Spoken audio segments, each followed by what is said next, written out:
Hello, Madam People, mabuhay!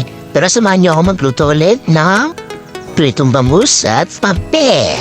Wow! Bago yan, ay may larinate ko muna ang ating bangus. Wow! Kaya na nga, after 1 hour, nagsimula na ako magluto. Pinrito ko muna yung bangus natin, guys. Ayan na nga, after natin maluto yung bangus, magpapakbit na ako. Inuna ko na nga muna yung baboy, yung mantika niya, gagawin natin pang kisa mamaya. Diyan nga, gagamitin natin sa ating pakbet. Ayan na, nagpisa na ako ng bawang. Naglagay na rin ako ng sibuyas dyan.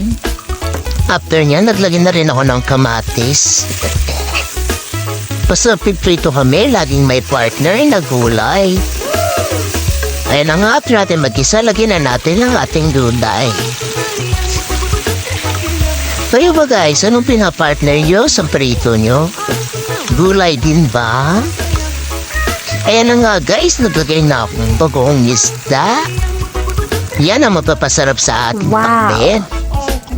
Kung nagustuhan mo ang ating video ngayon, baka pwede mo namang i-like at i-share. At kung hindi ka pa napafollow sa ating page, huwag kalimutang i-follow para updated ka sa ating mapagong videos.